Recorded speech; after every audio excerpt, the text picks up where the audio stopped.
In order to understand what mindful leadership is, we first need an understanding of what mindfulness is. So mindfulness essentially is about paying attention on purpose with full awareness on the present moment and without any judgment, just watching each moment as it unfolds.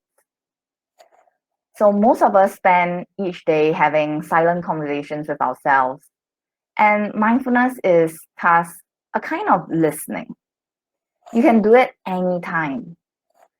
For example, right now, if you are paying attention to me, 100% attention without thinking about what you're going to have for lunch or thinking about work, then you're being mindful.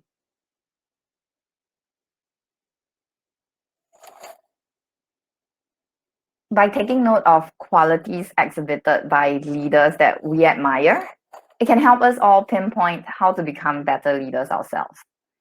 So I'd like to invite you to join me in a simple mindful inquiry practice.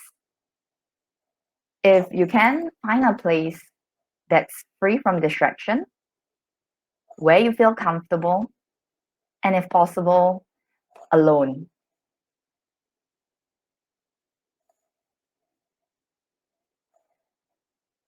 Throughout this practice, all you need to do is listen to my instructions and just follow it. Begin by sitting comfortably and closing your eyes.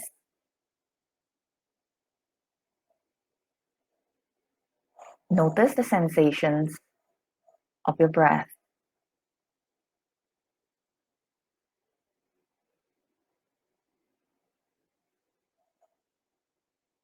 Allow your mind to let go of any distractions.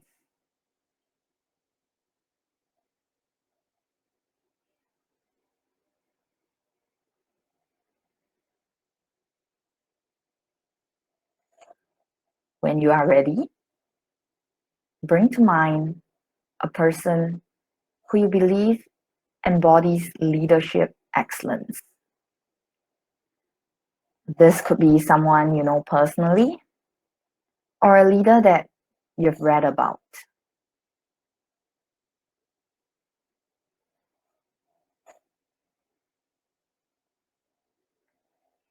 Ask yourself the following questions. Why did the person come to mind?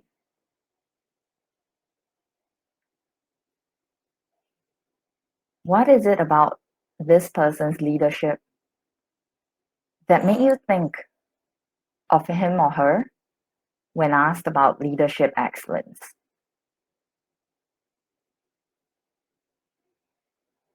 Allow yourself some time to let the answers arise.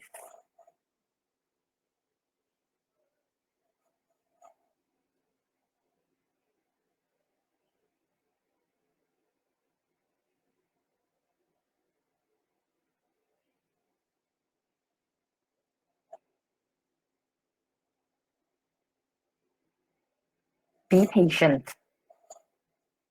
Hold the questions in your mind with a sense of openness and curiosity. You don't need to overthink the question. Set aside the first answer or two and see if any other qualities emerge.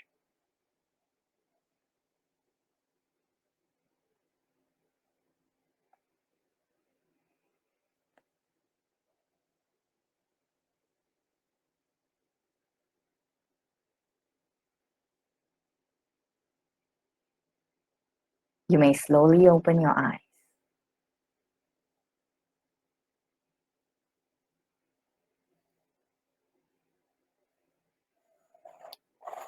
All right, so when you listened for responses to the reflection questions, what kind of traits came to mind? You can just type your answer in the chat box.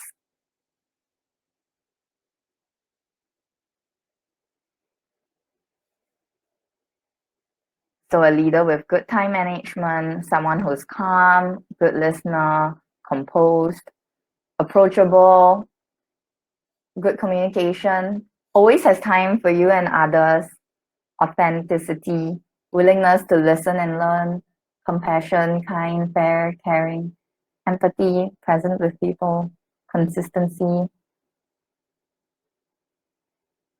So I noticed, yeah, communication came out quite a bit. Compassion, listening, respectful, decisive, open, caring about other people, approachable, relatable, yeah, authentic. Like authentic is something that I noticed quite a bit as well, and willing to let employees grow. Yeah, so thank you all for sharing.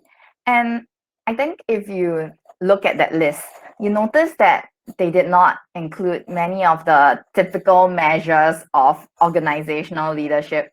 For example, many of you did not share like consistently makes his or her quarterly numbers as the reason you admire the person who leads with excellence. Rather, like you've listed some of the traits that I have on this slide. So this is similar to people that I've explored this reflection with before. Someone who's respectable, open thinker, respectful to others, open thinker, compassionate, able to inspire others, a great listener. I think this is something that's very important to actually be able to hear their employees, patient, collaborative, and kind. And throughout this webinar, as I go through what mindful leadership is to you, notice whether any of these characteristics sound familiar to the leader that you recalled earlier. So what is mindful leadership? Mindful leadership is a relatively new kind of leadership. It's characterized by a presence that allows the leader to encounter more and in different ways influence the life of others. A mindful leader can influence individuals in their team, their organization, in their family, and also their community. And this would involve developing somewhat of a self-awareness and compassion in order to inspire other people and being able to lead the team with authenticity. So these are all traits that some of you mentioned earlier on. And another important thing is that mindful leaders, they have a very high level of self-understanding.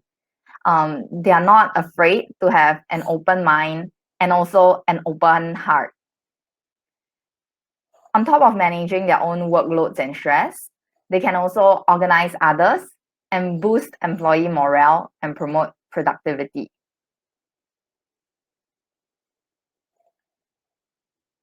These are some examples of leaders, top leaders who practice mindfulness. For example, Arianna Huffington, she is the CEO of Huffington Post and has been practicing meditation ever since she was a teenager. She's also a huge vocal advocate for the practice. And she said that it has played a huge role in her success. Jeff Weiner, CEO of LinkedIn, for him, he shared in an article that part of his philosophy of success involves appreciation for his health, love, and time. And in the realm of health, he acknowledged using an app called Headspace to meditate every day. Bill Ford, the executive chairman of Ford Motor Company, for him, he takes time to meditate each day, no matter what. And he said that meditation has helped him improve his productivity and also make decisions with compassion and kindness. Last but not least, Oprah Winfrey. For her, she is half celebrity, half CEO, and she practices transcendental meditation, which is a type of meditation that employs the use of a mantra that's known for reducing stress and boosting feelings of well-being. She even has a free online 21-day guided meditation, so you can go check that out if you're interested. Yeah, so these are just some examples of the top leaders who have found the practice of meditation or mindfulness helpful in their careers and daily life. There's many more.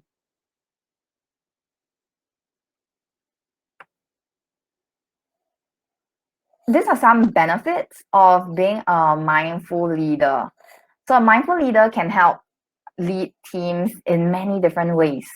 Mindfulness helps with focusing, which means, it helps with quieting any external distractions and allows you to focus your attention on tasks that you are doing right now, and which will then increase your productivity.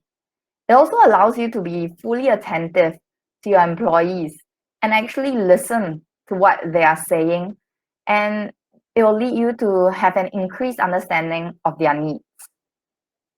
That will then allow them to respect you and trust you more. Mindfulness can also increase resilience. For example, you had a stressful day at work and your boss just yelled at you. You're feeling upset and it might keep replaying in your mind. But with the practice of mindfulness, you're able to reduce this rumination. And you can also increase your ability to manage your relationship with your other employees and not take out your stress on them. So I'd like to share with you a personal example of how mindfulness has helped me as a leader. My example as a leader was when I was a coach and president on a sports team. So it was during one of the tournaments that I had to lead the team through, and we were practicing some drills before the actual match. One of my teammates, he got really angry and he started yelling at other teammates and even yelling at me. During that time, I was feeling very sad, very hurt, angry. And what I had to do was I acknowledged my feelings and asked myself, what does my team need most? And I think I was very grateful for my own mindfulness practice because it helped me compose myself and return to focus on my team. I was able to go back to return, like be calm, go back to the team, prep them for the next match, and not allow my emotions to affect how I treat the rest of the team. In the past, without the practice of mindfulness, I would not have been able to do that at all.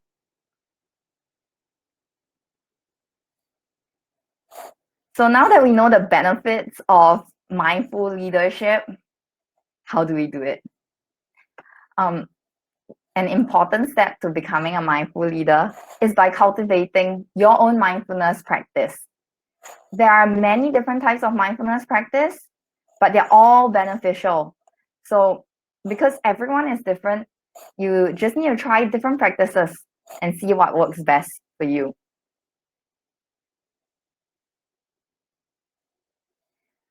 Let's try a very simple mindfulness practice together.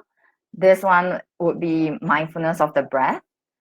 So again, find yourself seated in a comfortable position with your feet on the ground, spine straight but not tense, and hands on your lap. You can either gently close your eyes or keep your focus on one spot.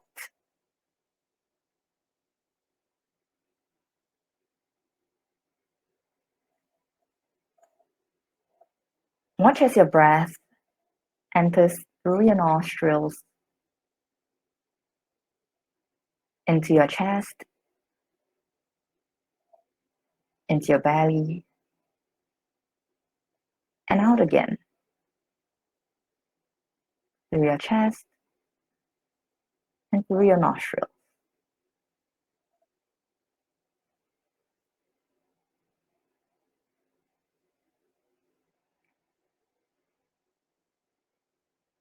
If you find it difficult to watch your breath,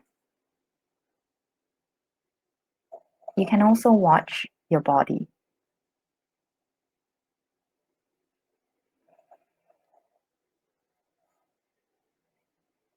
As you breathe in, Notice your shoulders rising.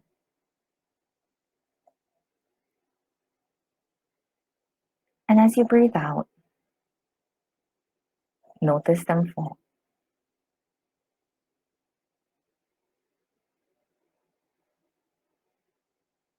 Do not try to speed up, or slow your breath down. Just observe it as it comes in and out of your body.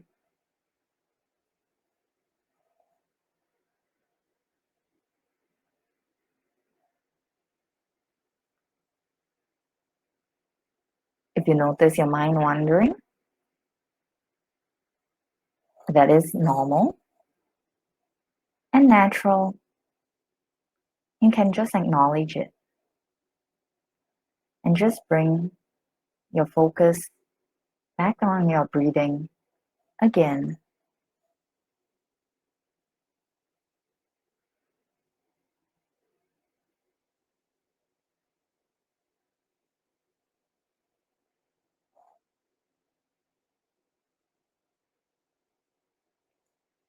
Whenever you're ready, you may open your eyes and return to your room.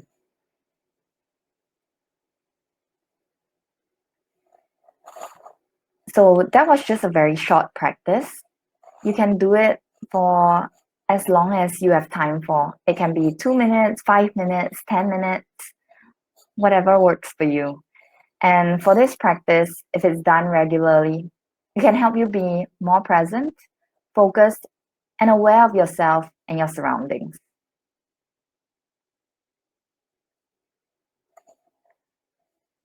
Other than having your own formal mindfulness practice, you can also practice mindfulness in your day-to-day leadership life. So earlier I did say, mindful leadership is about, it can benefit you by being more focused. So we live in an era where all easily contacted by email, phone call, text messages. And sometimes you feel that urge or that need that you have to read the message that comes immediately or reply to that email that's so urgent, but everything's urgent.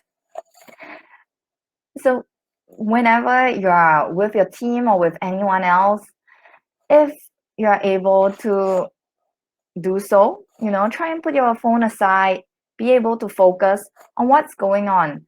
I know that like with our phones, with our emails, it's given us the pressure to multitask, but instead of enhancing productivity, multitasking actually breaks our focus and reduces overall productivity by 40% and also increases carelessness by 50%. So if you can fully focus your attention when speaking to others, maybe your teammates, your bosses, your colleagues, like this will help them feel like they are important and that you actually care. Another important thing or way of being a mindful leader is to be able to listen to your team. And being a great leader means understanding your team. Listening is one of the most important things. And because mindfulness is about being non-judgmental and present, you can listen with an openness. So whenever your team member might come with a feedback or suggestion, it's easy to say, yeah, okay, I'll think about it, but actually just dismiss it, if it's not aligned with what you had in mind. However, a mindful leader will listen with an openness, an ear of curiosity. This can help your employees feel heard, valued, and improve their trust that they have with you and make them feel even more empowered at work. So in my life, I've met two amazing bosses. The first was a lady who I worked with in America. She was the director of the Family Counseling Center, and she's always busy. She's running everywhere from office to office. We had like 4 offices, so she was really everywhere. And she also had her own clients.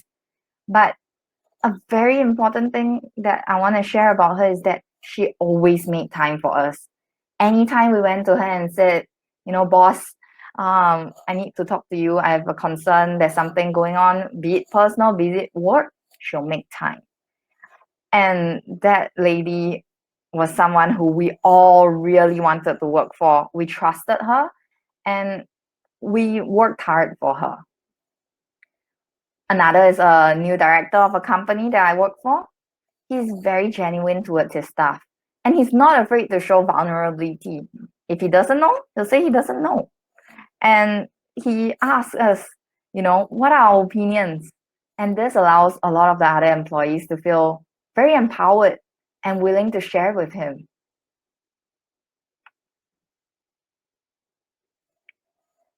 So a mindful leader is also one who's able to let go of command and control and instead collaborate and listen with open curiosity and a willingness.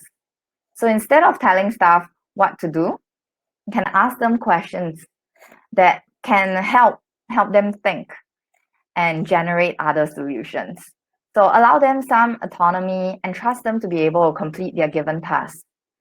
Letting go of the control comes from within. So a mindful leader is one who's not afraid to make mistakes. And they accept that they can learn from other people and might not be perfect themselves.